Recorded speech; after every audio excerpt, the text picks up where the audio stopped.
Buen día, sean bienvenidos al capítulo 131 de la quinta temporada de nuestro podcast Hombres al Borde. El día de hoy dialogaremos sobre la filosofía del estoicismo aplicada a la salud mental. Desde Morelia, México, iniciamos nuestro podcast Hombres al Borde para promover el cuidado de nuestra salud mental e integral. Quedan con ustedes sus anfitriones César Mendoza y Ricardo García.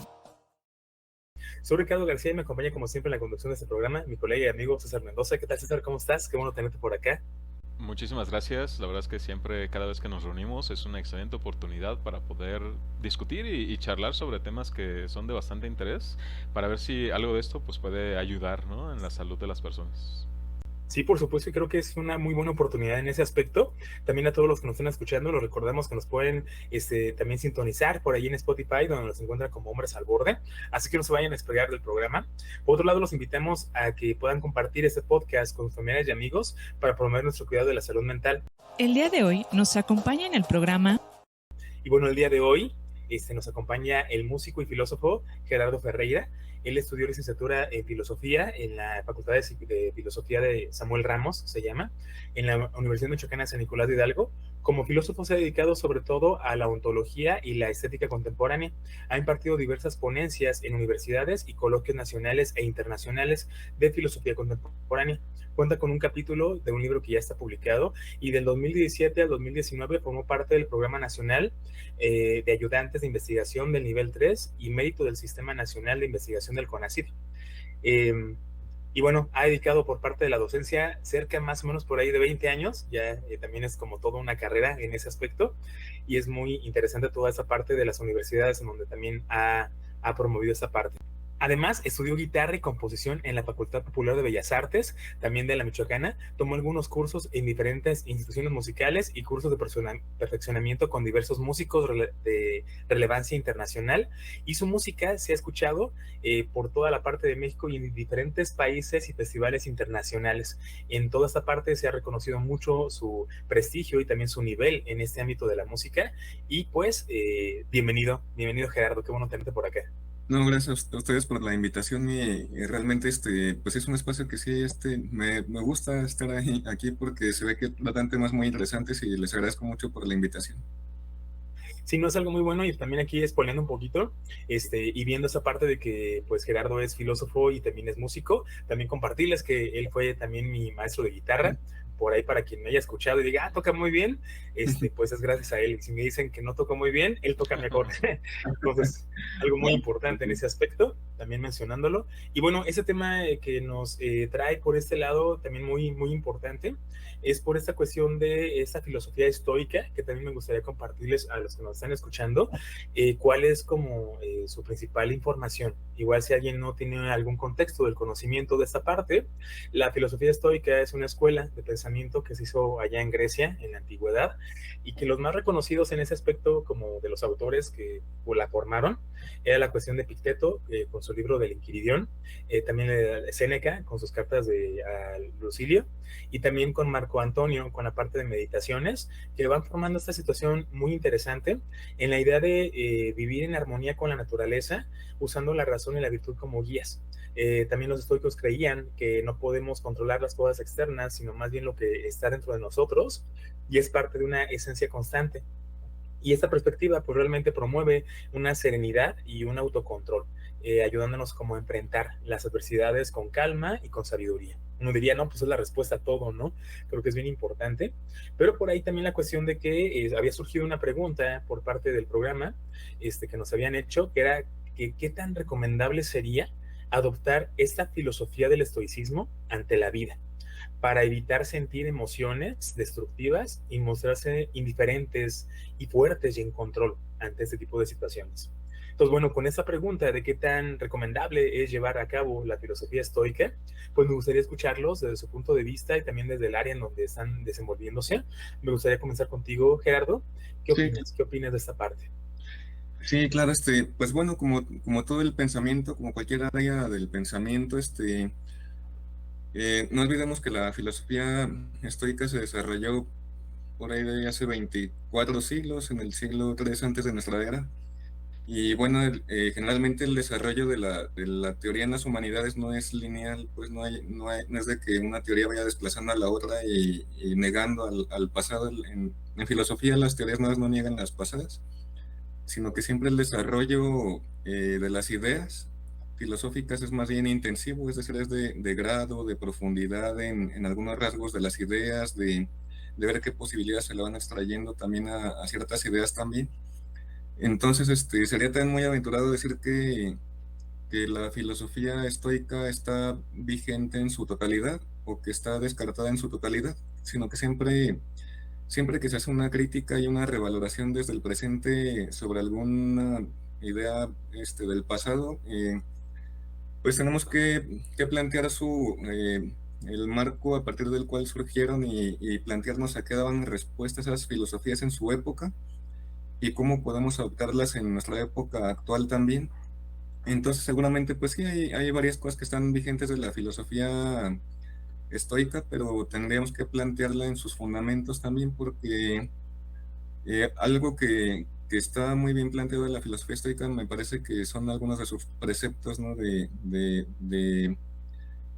que invita mucho a la reflexión, a la razón, a la prudencia, a la temperanza, a no dejarnos guiar por los impulsos, y es algo muy bueno. Un detalle que tiene la filosofía estoica que sí sería un poco cuestionable o muy cuestionable desde nuestra época también ya con todo lo que ha acontecido desde el siglo III en adelante y sobre todo de los últimos acontecimientos filosóficos de mediados del siglo XX o del siglo XX y los que han surgido en el siglo XXI. Algo que será muy cuestionable de la filosofía estoica es que parece que todos estos preceptos que son muy buenos de la filosofía estoica obedecen o tienen una razón de fondo, que es que los estoicos consideran que hay como una razón o un logos, una lógica cósmica, y que la realidad, que el universo está articulado, obedece a esa razón universal, y entonces parecería que ellos tienen una concepción cerrada de la existencia. Y entonces eso nos mete en algunos problemas porque eh, si hubiera una razón universal para todo lo que existe, tendríamos que preguntarnos, ¿y quién creó esa razón? ¿O de dónde proviene esa razón? Y entonces eso nos plantea otro problema más. Esa razón universal, esas leyes universales, a su vez deberían existir en algo más grande que ellas, algo que las contenga ellas mismas. Y eso más grande que ellas mismas, a su vez debería existir en algo que las contenga ellas mismas también. Entonces, realmente, si nos vamos es así, nos podemos ir al infinito y llegaríamos a que más bien hay un principio de irrazón de la existencia, que no hay realmente una razón última de la existencia, ni hay algún fundamento último para todo este grupo de preceptos que da la filosofía estoica. Y entonces, ya vistas del siglo XX, pues sí hay preceptos que son muy buenos de la filosofía estoica, pero tendríamos que considerar que esos preceptos finalmente no tienen un fundamento último,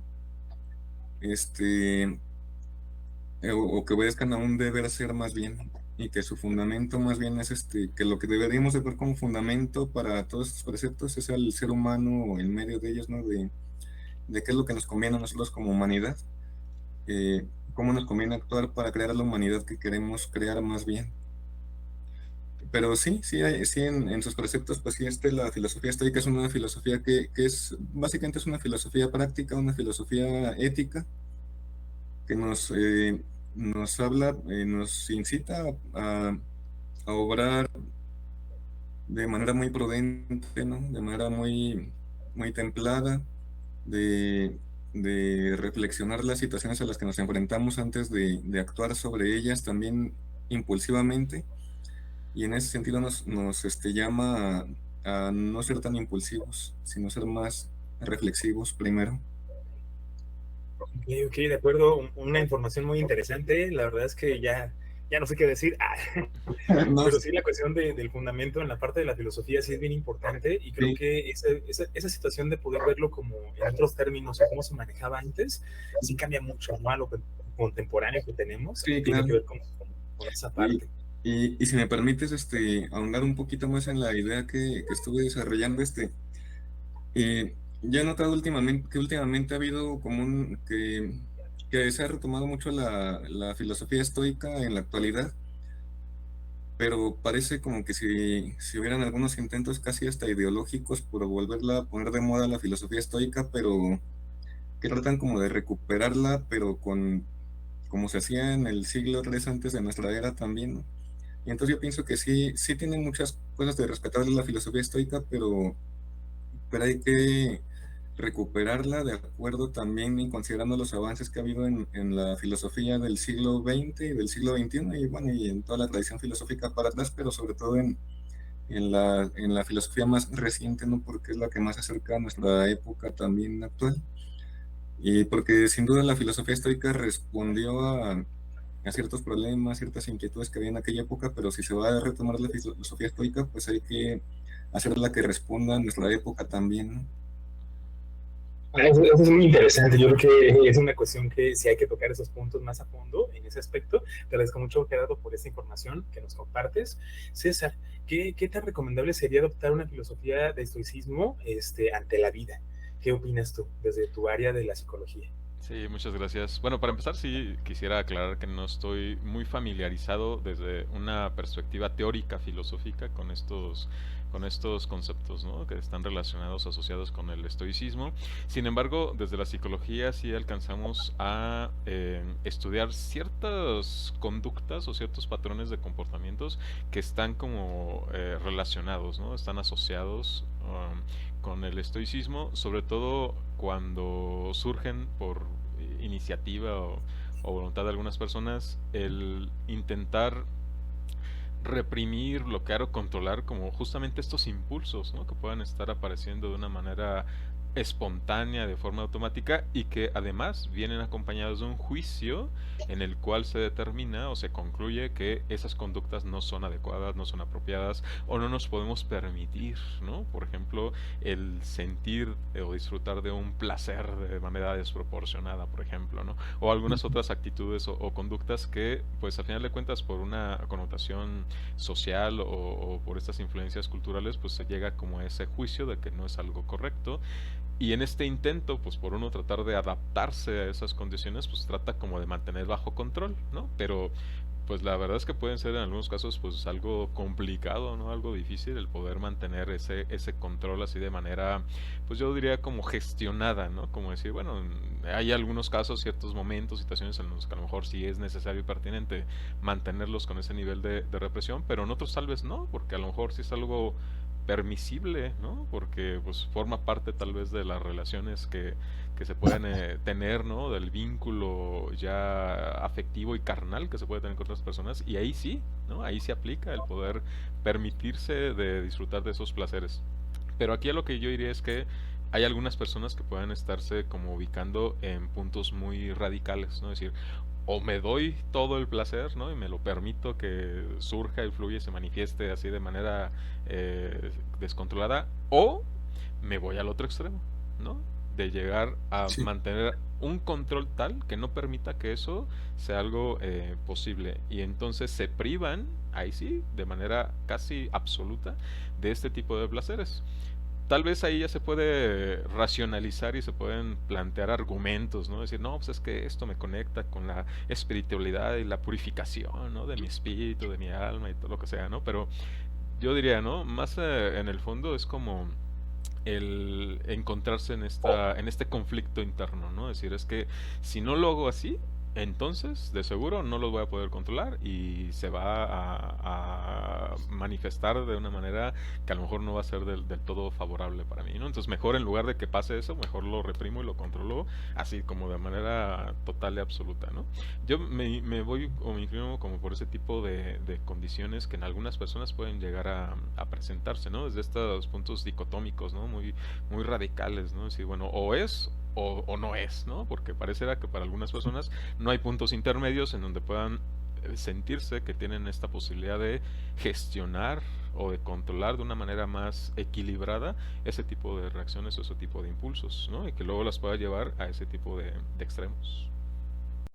Estás escuchando el podcast Hombres al Borde.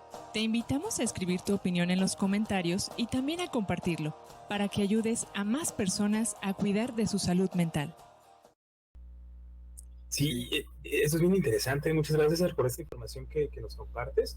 Creo que tiene que ver precisamente con esa parte de cómo poder entender ese tipo de filosofía, ¿no? Y cómo llevarla a cabo, porque no es como tan sencillo. Por mi parte, y en ese aspecto, y también considerando lo que están comentando, la verdad es que este tema me gusta mucho. A mí me apasiona mucho esta parte como de la filosofía. No sé mucho de filosofía aquí como Gerardo, pero la verdad es que sí me gusta bastante porque hay mucho que está como de por medio en ese aspecto. Quiero como tocar algunos puntos importantes, sin a lo mejor no perder como el hilo para lo que nos están escuchando, porque luego, así como ya muchos me conocen, luego me suelto platicando de otras cosas, pero lo importante es como en ese aspecto, ¿no? Yo, por ejemplo, que trabajo con la cuestión de la psicoterapia existencial, humanista existencial, yo comento bastante de que hay como ciertos fundamentos que se tienen, ¿no? Filosóficos. Hay mucho pensamiento filosófico en la parte existencial, y varios autores muy buenos, ¿no? Kierkegaard, Sartre, Papinich, ¿no? Que también es como de los pilares más fuertes, Heidegger, y que de repente es la cuestión de que no podemos separar la situación de la psicología sin que hubo un precedente en la parte de la filosofía. Hay mucho precedente en ese aspecto, es un gran fundamento que, por supuesto, como lo menciona Gerardo, creo que tiene que ver mucho con lo contemporáneo y cómo fue estructurándose por completo. A mí, además de esa parte, me gusta mucho sí explorar las situaciones y la parte existencial, pero también qué hacemos con esa información. Yo por ahí hice un curso, un diplomado de terapia cognitivo-conductual, con toda la intención de buscar más dinámicas y técnicas, porque aunque sabemos que lo más importante de la terapia es la relación que se hace con el paciente y el terapeuta, la cuestión de que le carguemos también con técnicas y dinámicas que favorezcan en estar encaminando a la persona en ese crecimiento personal, modificando hábitos o metiendo otros hábitos diferentes, a mí me gustó bastante, ¿no? Y la verdad es que cuando me metí de lleno a esa cuestión, además de la licenciatura que veíamos por ahí también cognitivo-conductual, me fijé que está bien fundamentado por los estoicos, ¿no? Los estoicos eran como los cognitivo-conductual de nuestro pasado. Están bien fundamentados, ¿no? Con la cuestión de los sesgos cognitivos, de estas dinámicas de la reestructuración cognitiva. Todo este proceso también lo manejan mucho los estoicos, a su manera, en su forma. No podemos decir que nada más tenemos que hacerle caso a ellos, no, porque esta gran revolución de la psicología, pues hizo que se estructurara mejor ese tipo de situaciones, ¿no? En que podemos como encontrar parte de lo que hacemos, y que principalmente viene por ese lado. La cuestión de poder modificar algo viene en qué tipo de hábitos vamos metiéndolo, porque yo sé, luego el cognitivo conductual puede parecer como un método muy amaestrado, ¿no? Para los humanos, que hay que condicionarlos para que tengan cierto resultado, pero hay algo más profundo que por eso viene la cuestión de esa filosofía. Tanto Aaron Beck como Ellis hablaron mucho de la parte de la filosofía de los estoicos, porque era esa situación. Si lo vemos, por ejemplo, en la cuestión del sesgo cognitivo, ¿qué tanto tenemos ciertas creencias que no nos permiten ver las cosas de otra manera más que de una forma a lo mejor cerrada o negativa o con otro tono de perspectiva distinto? Entonces ellos comentaban, los estoicos, que era muy importante cómo analizar ese tipo de información y cómo ser flexibles ante las cosas. Pero como bien lo mencionó César, es una cuestión que no hay que tomarlo a lo mejor tan literal, porque ya no son los mismos tiempos o no es como para erradicarlo por completo, porque dentro de esta pregunta que nos hicieron, yo lo veo mucho por ese lado, ¿no? Ahí menciona para evitar sentirse como mal, ¿no? O para tratar de mostrarse indiferentes. Entonces pareciera que tenemos que ser muy perfectos, muy cuadrados en ese aspecto y no permitir ciertas cosas. Y creo que esta revolución de la psicología ha cambiado o ha construido una situación de qué tanto permito y cómo recibo esa información. No tanto evitar sentir como ciertas emociones, sino más bien cómo trabajo esas emociones, ¿no? Cómo las recibo y qué hago con ellas, que creo que es algo bien importante. Entonces se me hace muy interesante porque sí, la parte de la psicología, para todos aquellos que nos estén escuchando, está fundamentadísima de la parte filosófica, por eso yo creo que es bien importante leer como a los filósofos, pero no quedarnos nada más como que así lo dijo Nietzsche y hay que hacer el superhombre así como lo dijo con punto y coma y ya, sino que es como parte de un proceso que se va haciendo constante. Creo que es algo muy importante en esta situación y que va encaminada por ese lado. Gerardo, ¿quieres comentar algo? Sí, quisiera retomar algo que comentaba ahorita César, porque en efecto sí pienso que la filosofía estoica tiene muchas cosas buenas que son innegables, pero también hay parte de las cosas que valdría la pena replantearlas también. es que la filosofía estoica también tiene como a pensarnos como seres, pues como escindidos o fragmentados, ¿no? Como que fragmenta o escinde la parte racional de la sensibilidad, por ejemplo, ¿no? Y que llega a pensar que podemos desligar la parte racional de la parte afectiva también, ¿no? Y quizá uno de los logros más importantes pues desde el siglo XVIII, XVII, finales del XVII, XVIII para en adelante, es que se comienza a desarrollar mucho la idea de inmanencia también, ¿no? Y en el siglo XX hay un desarrollo muy importante de la ontología. La ontología es una disciplina que estudia la existencia y la realidad, la realidad y la existencia, ¿no? Cuáles son sus condiciones y cómo es que existimos y qué es la realidad también.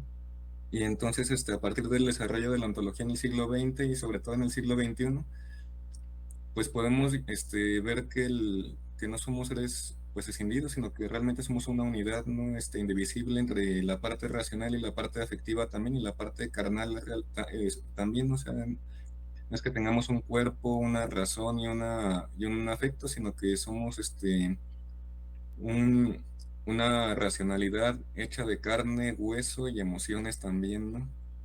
Y que no podemos pensarnos como escindidos, ¿no? Como fragmentados realmente, ¿no?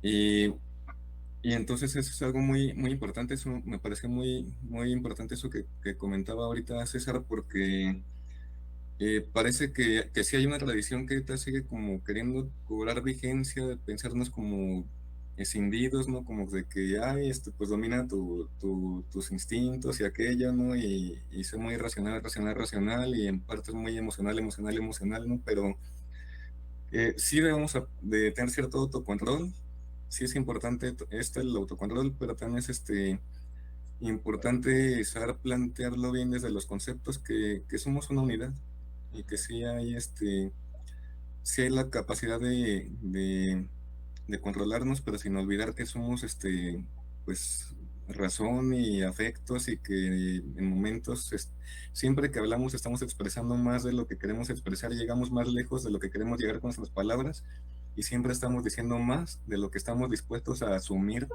y a reconocer que decimos cuando hablamos, porque siempre que hablamos dejamos ciertos huecos, ciertos vacíos, estamos asumiendo más de lo que reconocemos que asumimos cuando decimos entre líneas, vamos asumiendo muchas cosas, vamos dejando muchos huecos, muchas presuposiciones también ahí.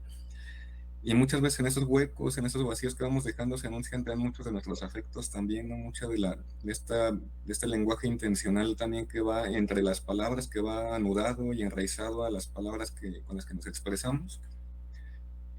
Y entonces, pues sí, o sea, si fuéramos solamente seres racionales en algún momento, ni siquiera podríamos decidir, sino simplemente elegiríamos la mejor opción. O sea, no, podemos decidir porque no tenemos certeza sobre lo que decidimos, ¿no? Si tuviéramos una certeza del mundo, si ya supiéramos qué es lo que sigue a partir de lo que me estoy planteando ahora, pues solamente elegiríamos por lo correcto, ¿no? Por el camino bueno, el camino racional y ya, pero precisamente decidimos porque no tenemos una certeza sobre lo que decidimos también, ¿no? Y podemos decidir porque no solamente somos seres racionales, sino somos seres también afectivos también.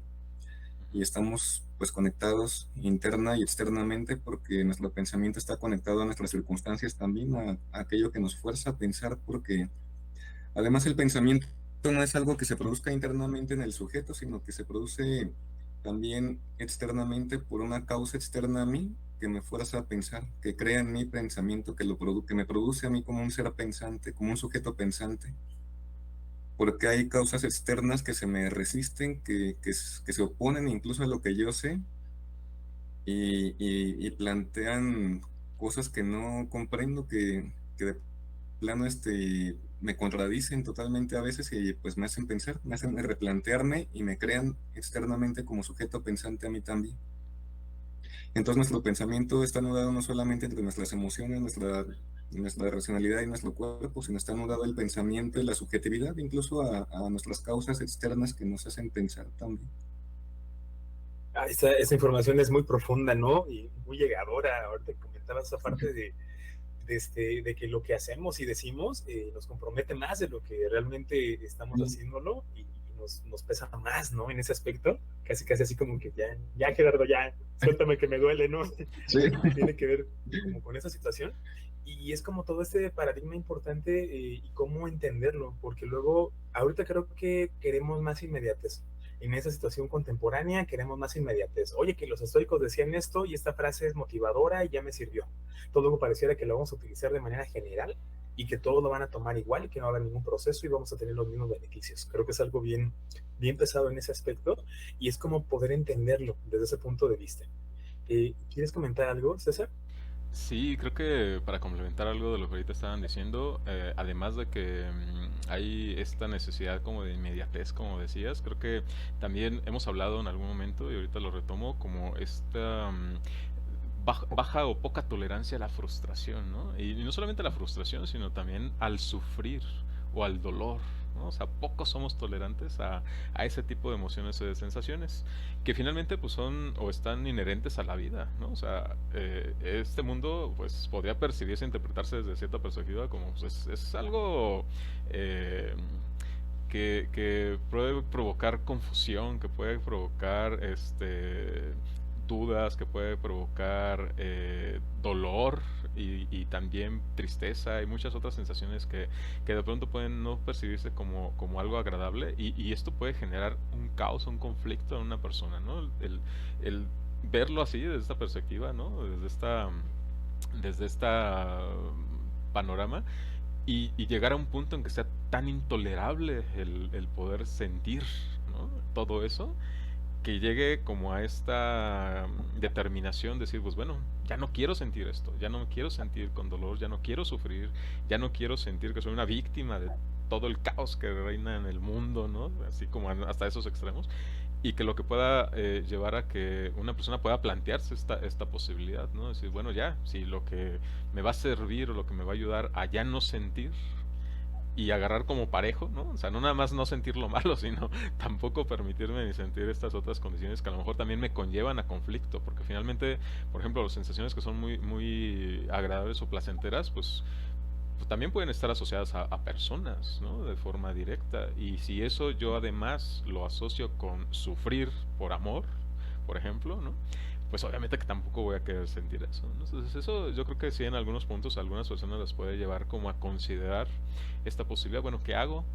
¿Qué hay, qué existe que me pueda estar ayudando con unas directrices, ¿no? Con ciertas reglas que me puedan servir pues para poder inclinarme hacia ese lado, ¿no? Decir, bueno, si esa es una posibilidad y hay como ciertos criterios o aspectos que pues nomás es de seguirlos, ¿no? Y casi como, no sé si sea como precisamente como apagar nuestra mente, nuestro cerebro, ¿no? De una manera a lo mejor figurada y solamente atenernos como a esas, adoptar, ¿no? Esos criterios, estas ideas, porque además es muy fácil, yo digo, ¿no?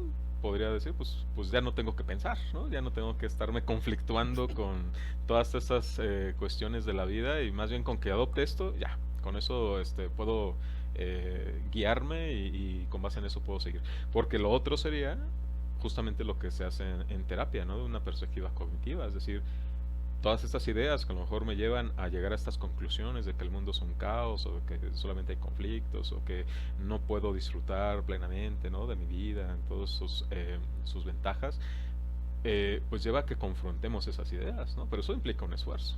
O sea, no es algo tan fácil, tan sencillo, ¿no? O sea, y sí implica un esfuerzo de estar confrontando, de estar analizando, de estar reflexionando y cuestionándose, ¿no? Todo ese tipo de ideas y además el esfuerzo adicional de tener que estar reestructurando todas esas ideas, esos pensamientos, adoptándolos o adaptándolos a una condición personal, ¿no? Porque al final de cuentas a lo mejor sí ya tenemos ahí el antecedente de que pues, hay a lo mejor ciertos parámetros o ciertas directrices en la vida que nos van un poco como guiando, ¿no? Por donde hay que darle para resolver ciertos conflictos, pero al final de cuentas la experiencia personal pues es única, ¿no?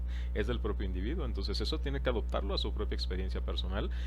Y todo eso implica un esfuerzo. Y dirán, no, pues es más fácil.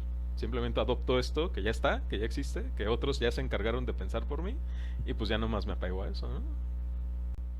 Sí, claro, Sí, y sí, de hecho, adelante. de hecho me parece muy importante esto que comentas, César, porque ahorita que planteaba que precisamente una de las cosas que le cuestionaría mucho a la filosofía estoica es que ellos parten de que hay como un logos cósmico, ¿no? Una razón cósmica que está determinando todo lo que existe en el mundo y que determina incluso nuestras decisiones y que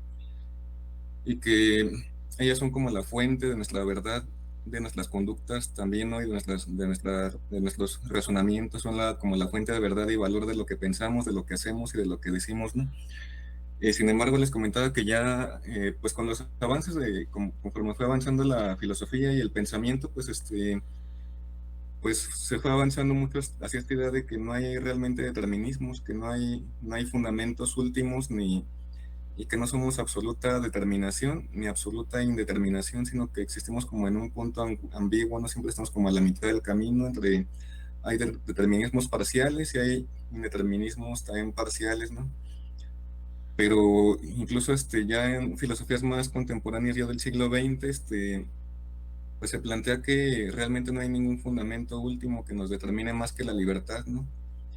Porque si no hay determinismos absolutos, pues somos libres, o sea, de rehacer nuestra vida por lo que pensamos, porque además la capacidad de nuestro pensamiento es infinito, y eso se puede demostrar muy fácil, porque pues podemos pensar que es el infinito nosotros desde nuestra finitud. Somos seres finitos que podemos pensar el infinito, podemos pensarlo infinitamente más grande que nosotros, incluso Dios, pero no solamente Dios, sino las posibilidades que Dios crea en nosotros, en nuestro pensamiento, que la pensabilidad de Dios crea en nuestro pensamiento. No es que justifiquemos la existencia de Dios o no, eso es lo de menos si existe o no existe, sino la pensabilidad de Dios es lo muy importante, porque es lo que nos da a pensar, ¿no? Y lo más grande que hay, que incluso lo que puede ser más grande que Dios, son sus posibilidades, porque siempre las posibilidades de algo son más grandes que ese algo, ¿no? Y entonces, pues eso indica que podemos rehacer nuestras vidas por nuestro pensamiento también, que no hay nada que nos determine más que la libertad, y si se fijan además también pasa algo muy importante también, que la mayoría de nuestros problemas tienen que ver con una realidad que no es orgánica, material, sino una realidad más inorgánica, inmaterial, que es la realidad que está hecha por todos los significados que creamos en nuestro contacto con el mundo, ¿no? Nosotros nos relacionamos con el mundo a través de significados también, los significamos para comprenderlo, creamos conceptos para obrar de acuerdo a los conceptos que nos planteamos, pero también una forma de de crear significados y de significar el mundo es mediante el arte, las religiones, la artesanía, y pues infinidad de cosas, ¿no? Y muchos de nuestros problemas, pues tienen su origen en el pensamiento, se desarrollan en el pensamiento y se resuelven en el pensamiento también. Ahora, esto quiere decir también que hay muchas personas que quieren adoptar la filosofía estoica, por ejemplo, como si fueran preceptos inamovibles, ¿no? Como si fueran razones últimas, verdaderas y universales y universalmente aplicables para cualquier situación también. Y eso pues obedece a un miedo de las personas a pensar, de que les gustaría más bien que alguien resolviera sus situaciones externamente. Incluso muchas personas pues se daría el caso que van al psicólogo esperando que el psicólogo sea una especie de consejero y no un guía más bien que les ayude a pensar más bien al paciente y que les ayude a replantear sus problemas para que ellos mismos creen las condiciones para resolver sus propios problemas también. Y entonces, pues si no somos absoluta determinación ni absoluta indeterminación, pues entonces no podemos adoptar preceptos y adoptarlos como algo inamovible. No hay fórmulas para vivir, no hay fórmulas para replantear nuestra vida, sino que es responsabilidad de cada quien replantear su pensamiento y a partir de su pensamiento replantear sus conductas y su vida también y su entorno también, porque nos relacionamos con el entorno a través del pensamiento. Incluso aquí nosotros tres, nuestra relación que tenemos no es corporal, o sea, no estamos aquí abrazándonos todos juntos, ¿no? Sino nuestra relación es más a través del pensamiento, a través de conceptos, a través de significados también. Y eso significa que los significados, que muchos de nuestros problemas nacen, se desarrollan y se resuelven en cómo planteamos esos significados, cómo los desarrollamos también. Y entonces sí, pues sí, es la labor del psicólogo precisamente con los pacientes, ayudarles a replantear sus conceptos también, porque siempre obramos en concordancia con los conceptos. Nuestras conductas son la asunción práctica de un concepto ya. Sí, esta situación es bien profunda, ¿no? Y más cuando mencionas esto, Gerardo, ¿no? O sea, la cuestión de que no hay nada determinado, no es de que haya algo más allá que nos haga que ya seamos como seamos o que ya todo esté escrito. Que también, Gerardo, no vas a estar hablando de los astros, ¿eh? Los astros no te metas. No se creen. No, pero sí es una cuestión de ese pensamiento, ¿no? Que luego vamos como adoptando constantemente. Y creo que viene por ese lado y todo el fundamento que está detrás de esta situación. Y como lo mencionaron, creo que es la parte de no de quedarnos con, es que nada más quiero encontrar una respuesta para que ya no sentir ciertas cosas. Ahorita lo dijiste, le atinaste mucho en esa parte, me gustó bastante lo que mencionaste, César, en esa situación de no querer sentir, ¿sabes? O sea, aquello que no me haga sentir ciertas cosas me va a funcionar, ¿no? Y si algo me lo venden muy bien, claro que, o sea, esa parte, ¿no? O sea, evitar sentirme mal, es que ya no quiero, es que me está doliendo, es que ya quiero que eso acabe, en vez de saber cómo recibimos y cómo lo trabajamos. Por eso la cuestión del proceso psicoterapéutico es bien importante porque es personalizado, no porque a Funadito les sirvió una situación o una actividad, le va a funcionar también a los demás. Tiene que ver con una cuestión muy personalizada porque no se aísla en una situación. Por eso el método científico dentro de la psicología viene a partir de ese tipo de dinámicas y no tanto por un resultado que sea de manera general. Creo que es algo bien importante que checarlo. Y bueno, también ahí toda la información que estamos compartiendo nos da para mucho, mucho más en este aspecto, porque bueno, es como lo mencionábamos dentro del principio del programa, es la cuestión de filosofar, ¿no? De estar pensando constantemente, y ya lo decías, Gerardo, la cuestión de ese pensamiento y repensar la situación y qué tanto existe esa situación ahí nada más y que no se ha establecido en la realidad hasta que ya tomamos cierta acción. Es bien importante hacer toda esta parte. Creo que este programa lo pueden estar, ahorita que están escuchando toda nuestra audiencia, tomando nota o tomando nota mental, ¿no? Creo que es importante sí mantenerlo como en ese aspecto. Y bueno, ahorita también los tiempos nos están comiendo, pero creo que este tipo de tema da para mucho más, ¿no? En esos aspectos y hasta tocando como algunas situaciones importantes, porque ahorita comentábamos, ¿no? Por ahí tenía yo unas preguntas preparadas en la cuestión de qué tanto puede funcionar la filosofía estoica en nuestros días, pero ya lo respondimos también, ¿no? Entonces creo que cada uno de los puntos estuvimos como agarrándolos constantemente, que creo que es muy importante guiarnos por ese lado, pero que sí da para mucho más en ese aspecto y más en esta situación de poder entender qué es lo que realmente queremos. En algún momento un paciente me decía, es que quiero tratar de sanar lo que estoy sintiendo, ¿no? Que es un dolor por un duelo que está pasando. Me dijo, pero al final me estuve preguntando un montón y dije, a ver, espérate, ¿qué quieres sanar? ¿Qué es lo que exactamente quieres sanar? Porque de repente me dices que el otro me sentí muy triste, me acosté y lloré bien rico, ¿no? Me pude desahogar. Entonces de repente dice, pero ¿qué es lo que quiero quitar? ¿Qué quiero hacer realmente con eso? Entonces ya llegó como a ese pensamiento, no tanto como de algo más del concepto de la estructura social, de lo que queremos hacer y que es más fácil, sino ya entró como en otros aspectos más profundos de poder entender ciertas situaciones. Y entonces lo que ya pensaba yo antes, ya no lo estoy entendiendo ahora, ¿no? Porque estoy integrando lo diferente. Tiene que ver mucho en ese aspecto. Y bueno, por ahí también a todos los que nos están escuchando, qué piensan de esta situación? Será importante meter ese tipo de filosofía en nuestra dinámica diaria, en la cuestión de las actividades que realizamos y cuál sería como la mejor manera. Creo que sería algo muy interesante que escuchar. Y bueno, pues hasta aquí estaremos como cerrando la parte del programa. Agradecerte, Gerardo, que pudiste acompañarnos por acá con este tema bien interesante y que también nos ilustraste con algunas situaciones filosóficas que sí no conocemos mucho, pero que es muy, muy importante. Muchas gracias, Gerardo. Gracias a ustedes más bien por la invitación y pues a su auditorio también por recibirnos también y por hacer estos diálogos entre filosofía y psicología que a mí me parecen muy importantes también. Mi esposa es psicóloga también, entonces de repente tenemos ahí pláticas, discusiones así, pero es muy rico este tipo de diálogos entre filosofía y psicología, incluso con otras disciplinas también. Sí, excelente. Y si alguien se quiere comunicar contigo o tienes algún evento o taller que quieras compartirnos, ¿cómo podríamos saberlo? Tengo una página de divulgación filosófica en Facebook, se llama Filosofía Contemporánea en Acción. Ahí se pueden comunicar conmigo y seguido estoy yo haciendo pues divulgación filosófica ahí, pues, ya si a alguien le agrada el contenido que subo y me regalan un me gusta, pues les agradecería mucho. Ojalá que les guste.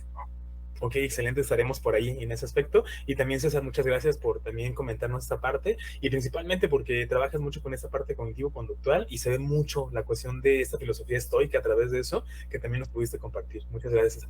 No, sí, al contrario. Y bueno, nada más me gustaría dejar ahí como para la reflexión, ¿no? En el caso de algunas personas también es posible que se busque o esté como en esta búsqueda de adoptar este tipo de filosofía o de ideas o de creencias, tal vez motivados un poco por la culpa, ¿no? Porque también a veces la culpa conlleva a que uno trate de, como manera de castigo, pues abstenerse de pues muchas cosas que uno pueda disfrutar, ¿no? De placeres que uno pueda tener en la vida. Y nada más para que se quede como reflexión, ¿no? Para que si alguien nos quiere aportar algún comentario, ¿no? Alguna respuesta a esto, pues también lo pueden hacer en nuestras redes. Sí, por supuesto, César, creo que ese tema de la culpa, híjole, yo creo que tendremos que hacer un programa como por episodios sobre eso porque es bien interesante, hay mucho que sacarle. Si alguien se quisiera comunicar contigo, ponerte en contacto, agendar una sesión, ¿cómo lo podemos hacer? A mí me encuentran en las principales redes sociales como @sicCesarMendoza, o también me pueden mandar un mensaje por WhatsApp en el 44 31 43 84 78. Bien, excelente, muchas gracias, César.